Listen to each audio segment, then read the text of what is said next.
Well, that was a fantastic presentation, a wonderful result. And Sheila, I remember the Bunsen burners.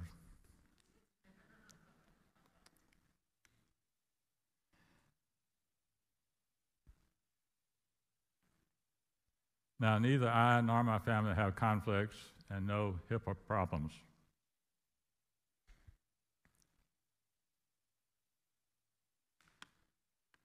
It was July the 4th.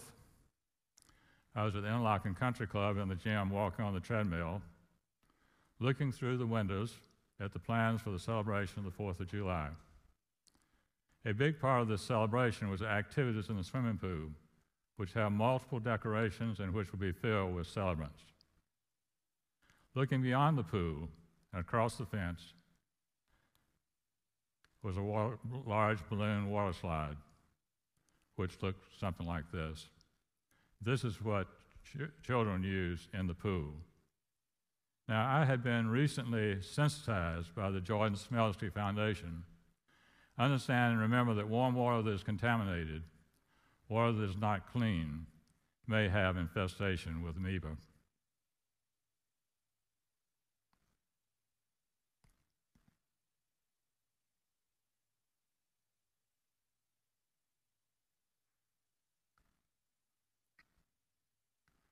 The type strain is Naegleria fowleri, and it can cause primary amoebic microencephalitis, or PAM, a very serious, life-threatening disease. My question while on the treadmill was, where was the water coming from to attach to the hose assembly that's sprayed to use in the water slide? Was it from the pool? That water was chlorinated, would kill the amoeba, and therefore was presumably safe. Was it from the tap water used for drinking? That water was chlorinated, presumably safe. Or was it from the sprinkler system with water from the lakes, which is used on the golf course? That water was not chlorinated, presumably not safe, but less expensive. When I left the gym, I talked with one of the staff at the club, expressing my concerns about the source of the water, where it came from, whether it was safe, and especially about the risk of amoebic microencephalitis. And they actually knew about it. And the next day I was told that the water from the slide was from tap water and presumably safe. So thanks to the Jordan Smelski Foundation for the alert. Now, I appreciate the opportunity to be invited to speak at this 4th PAM Summit on PAM, primary amoebic microencephalitis, disease that is 98% fatal, 100% preventable. The PAM Foundation has a mission to create global awareness about the risk associated with amoebas in fresh water, to educate families and the medical communities about the risk from Naegleria fowleri and primary amoebic meningoencephalitis. With an increased understanding that this is a disease that is spread worldwide, I was asked today to share some thoughts about some of the pathways internationally to increase the awareness of the disease. So this is a change of pace from where we were before. Therefore, my topic is to talk about the World Medical Association,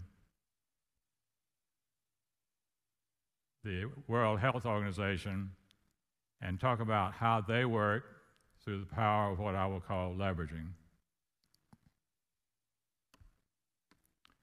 The mission of the World Health Organization is the attainment of all peoples of the highest possible level of health. Health, as defined in the WHO Constitution, is a state of complete physical, mental, and social well-being, and not merely the absence of disease or infirmity.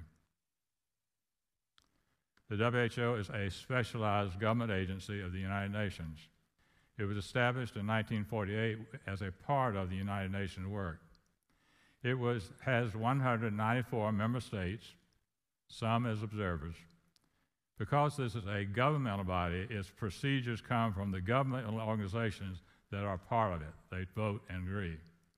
The World Health Assembly is the supreme decision-making body, and each nation has one vote. This is similar to the UN, but without the UN Security Council, which serves as a sort of a veto. The health ministers for each country are the leaders of the assembly. Catherine Sebelius, Secretary of Health and Human Services, headed the U.S. during my time. At that time, the U.S. had a team of approximately 30 people that included to represent at the UN, the WHO, included representatives from the Department of Health and Human Services and the FBI. Now, you may wonder why the Secret Service and the FBI. The reality is, since this is a government organization, it is important that no one knows in advance what our plans are. Imagine that. Therefore, we kept our laptops covered so that no one would look over our shoulders to see them. The reality is, there was a Secret Service, and the FBI was there to protect the member of the President's Cabinet, Catherine Sebelius. In addition, there was a small group of non-governmental people who served as advisors, and during the 4 years I was the leader of the physicians for the AMA and the WMA, I was there as an advisor. The General Assembly meets yearly for 2 weeks in May. Its headquarters are in Geneva. There are a 43-member executive board that has technical skills to implement policies. There are 8,500 employees scattered through 147 countries. WHO is divided into regional offices. They include Africa, the blue on the bottom, the Eastern Mediterranean, the Europe, which also includes Russia, Southeast Asia, the Western Pacific, and the Americas. The regional offices include, from Africa is Brazzaville and the Republic of Congo. The Western Pacific is Manila and the Philippines. Eastern Mediterranean is Cairo. Southeast Asia is New Delhi. Europe is Copenhagen. The Americas is Washington, D.C. and the USA.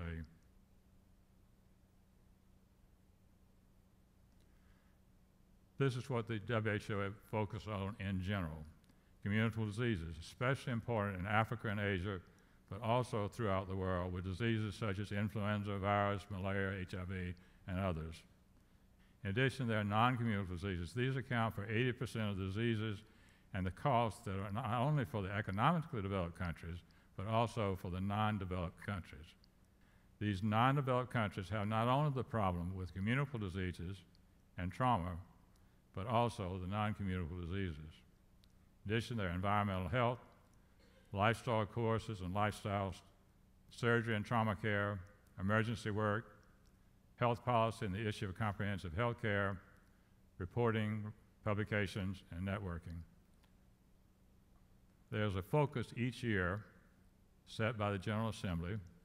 The issues which will be emphasized this year, 2019, have included air pollution and climate change, non-communicable diseases, global influenza pandemic, fragile and vulnerable settings, antimicrobial resistance, Ebola and other high-threat pathogens, weak primary healthcare systems, and that's not just here, it's other places, vaccine hesitancy, and we have that in the States. People don't want to give the vaccine, dengue, and HIV. The financing for the WHO varies from year to year. There's a set of dues or assessments or contributions that are the same, but there are larger numbers that are called voluntary amounts. Since these are voluntary amounts, they may differ from year to year. And here are some total examples of dues assessments from financially wealthy countries, the major wealthy countries. The U.S. has 110 million, Japan 58 million, Germany 37 million, United Kingdom 31 million, France 31 million. The total budget is $3.959 billion.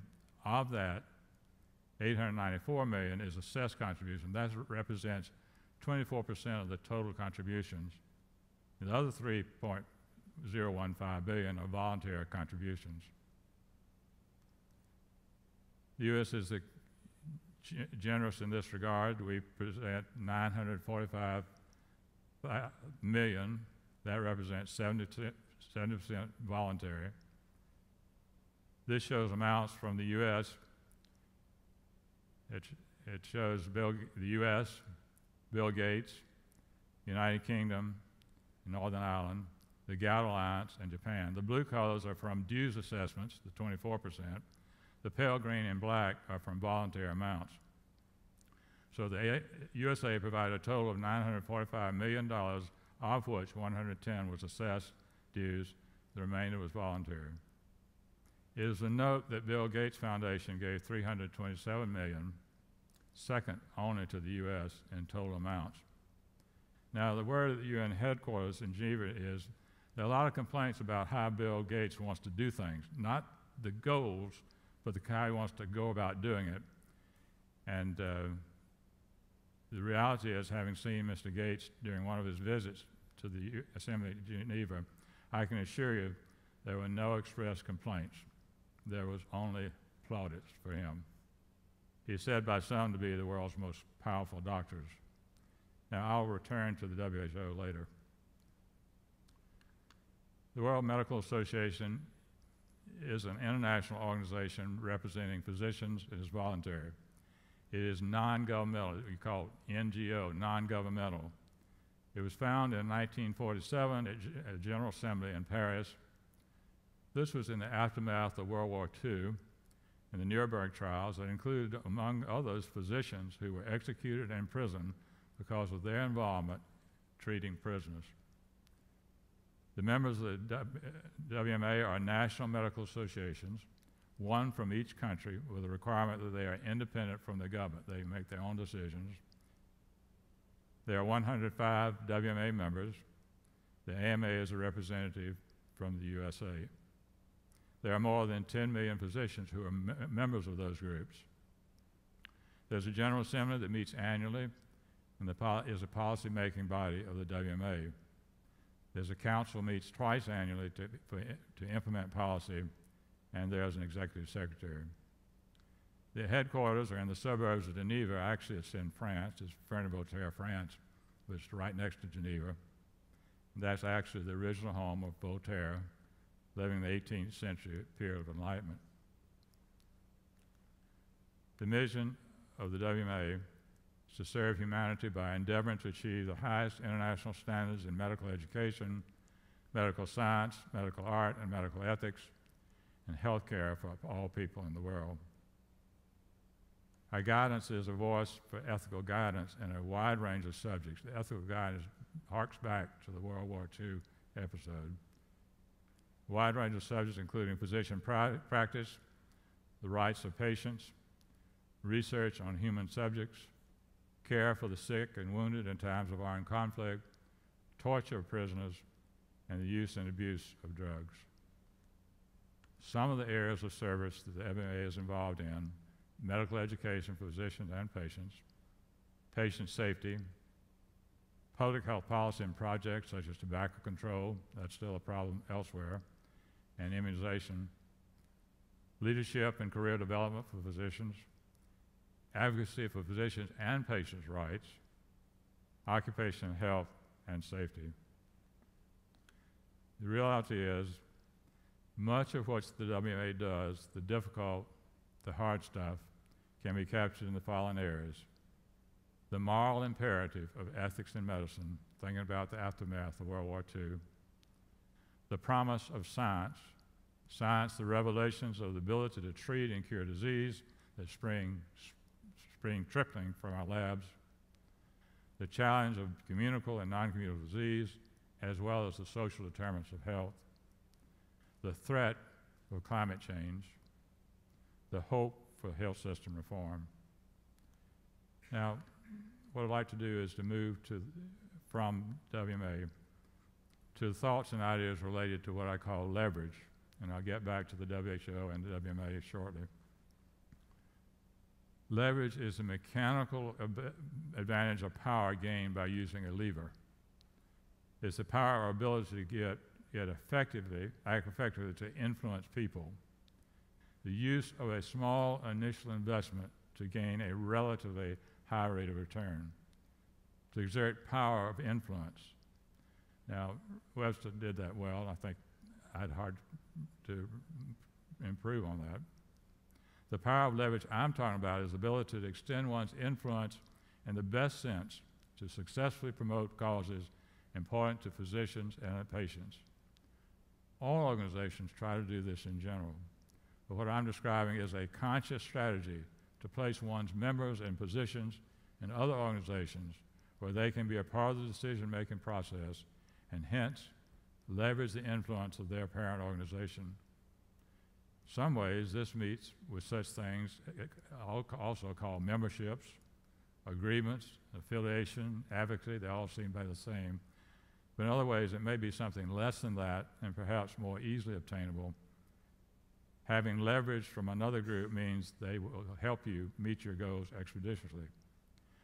Also means that their schedules may be different from yours. Therefore, there's some things that can work over a long period of time. There are also projects that, because of the urgency, need a rapid response. You have to understand that that can be a problem, even though you have something that needs a rapid response time. So our approach will be to encourage a rapid response, not just because of the magnitude of the project, but also because of the threat of harm to those who have the major project. Narrow defined, this is I win, and that's okay. But defined more broadly, it's a way of telling us all to work together, to care, to know, to receive. Which brings to mind an ancient Chinese proverb. When is the best time to plant a tree? Asks a young student who's sitting in the hot sun with his teacher. 20 years ago, replied the professor. Young boy, feeling a drop of sweat roll down his cheek, asked, well then, when is the second best time? And the professor replies, now. Now's the best time. Now's the time because of the urgency, the imminence of the need, the threat of danger. Let me get back to WHO. They call this partnership, and I'm going to call them leverages. This may involve small groups or large groups with regard to the WHO, and they have such things as the World Bank, International Health Partnership, Global Fund to fight AIDS, tuberculosis, and malaria. There are some 473 non-governmental organizations, the NGOs, with some partnership. There are another 189 partnerships with international NGOs with what's called official relations, that's like the WMA, and the Bill and Melinda Gates Foundation, the Rockefeller Foundation, and others. Moving to the World Medical Association, since its beginning, the World Medical Association has sought to cooperate and collaborate to develop leveraging with other key international organizations. One of these is the World Health Organization, where we're in what's called, quote, official relations. That means that we support the work of the WHO. The World Medical Association also cooperates with other United Nations bodies that deal directly with health issues or those whose focus intersects with health concerns. What you see on this slide is a partial list of these organizations: the World Health Organization, the Joint United Nations Programs on HIV/AIDS, International Labor Organizations, UN Education, Scientific and Cultural Organizations, UN Children's Fund, UNICEF, UN High Commissioner for Refugees, UN Environmental Program, the World Trade Organization, World International Property Organization, International Telecommunication Union, and the World Veterinary Association. It was actually in 2013 that the WMA joined an association with the World Veterinary Association, recognizing, as we did, that there are a total of 1,500 different diseases which animals and humans share, diseases which we all share. Now, what I'd like to do now is to point out a couple of examples of leveraging that I was a part of. The American College of Physicians was formed in 1915. American Society of Internal Medicine was formed in 1956. Now, both of these are specialties of internists, which is who I am, but please understand, I was not a part of these organizations when they formed. The focus for ACP was on science, education, and honors. The focus for ASIM, American Society of Internal Medicine, was on advocacy, on working on getting governments, the state and national effort to encourage appropriate laws and regulations. Now, over a number of decades, the organization became more alike. The ACP kept its position in science and moved into advocacy. ASIM kept its work in advocacy and moved into science. And every 5 or 10 years, the two groups would have a meeting to attempt a merger every 5 or 10 years. Therefore, a group of two internal medicine organizations trying to work together, imagine that. In fact, many of them were members of both organizations. Each time the effort failed. As a matter of fact, in one of the most recent meetings was in Miami in 1988. The group gathered on Saturday morning for breakfast. By the end of the bacon and grits, they realized that it was not going to work, and they got up and went home. However, 1997, the members of the two groups met for a weekend in Philadelphia, not far from Independence Hall. The word then was not whether, but when would there be a merger? My answer, and I think the thought of the remainder of us then was, now. Now is the time. Merger was formed in 1998, and 21 years later, the result is that there was strengthening of the avenues of advocacy and science. With 154,000 members, it's the largest specialist society in the U.S., and is second only to the AMA in terms of total membership. There are 69 chapters in the U.S. and Canada, with 18 chapters internationally. Now, a second example relates to 2001 and the 9/11 tragedy, which we are just recognizing now, something we are focusing on this week. And what came as a part of that was putting prisoners in Guantanamo and associated problems with torture. The reality is medical officers were directed to participate in such things as putting feeding tubes down for those who were fasting in protest. This means that a doctor must, on orders, be required to treat a patient inappropriately. This is not ethical. This is a situation where the individual is both a military officer and a doctor, which is a problem called dual loyalty. There's dual loyalties. Officers given orders that conflict with the oath to take care of patients. Both the doctor has loyalty as officers and doctors, hence dual loyalty. Now, the reality is this conflict between the two occurs infrequently. In fact, during my 10 years as an officer/physician in the U.S. Navy, I had nothing like that occurred to me. It is therefore something that is unusual. But if it occurs, it is solved, it's not treated, it may result in a court-martial and disaster for the health professional who is an officer in the military. As I said, it does not occur too often, and also is actually not increasing in incidence, but it was a source of concern. The reality is, each time this occurred during my time on the AMA board, this from 2001 on up,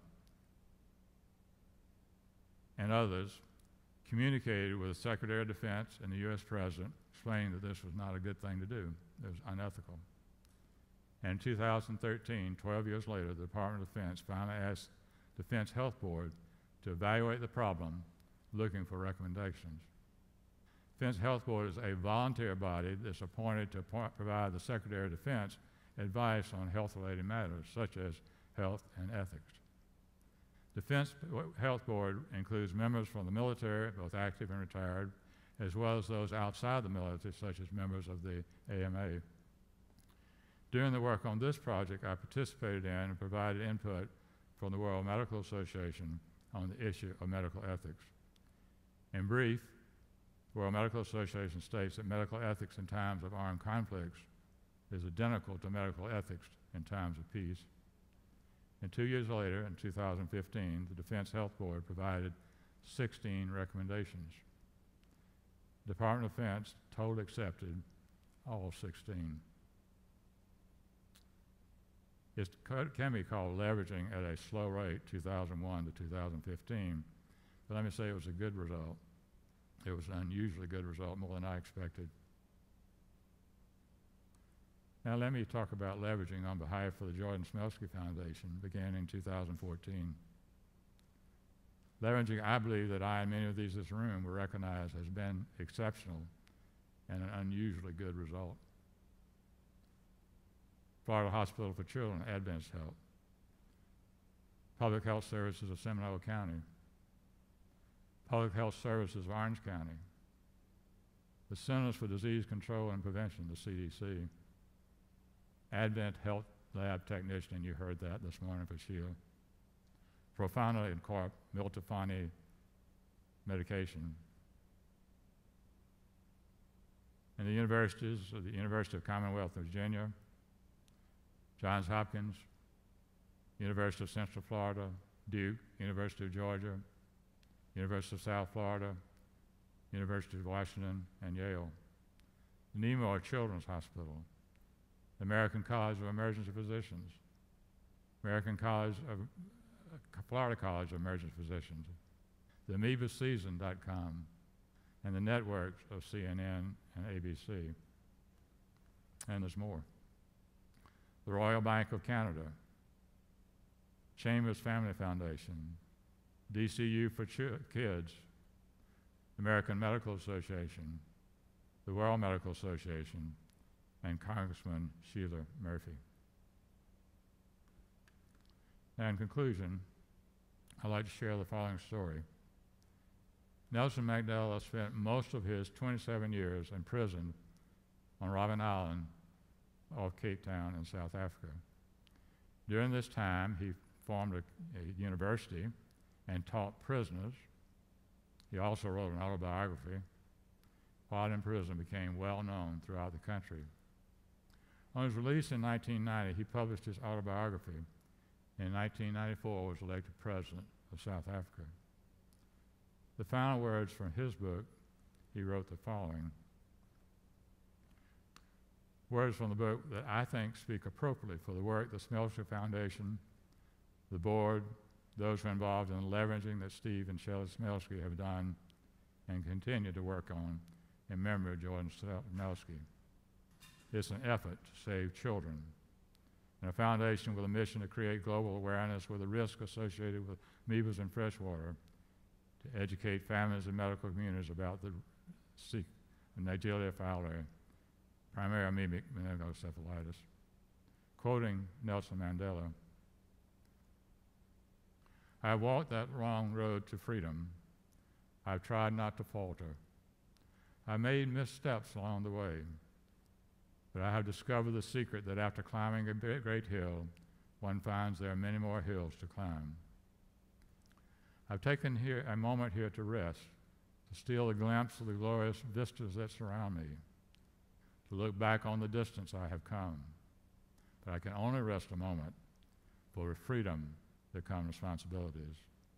I dare not linger, for a long walk is not ended." Thank you.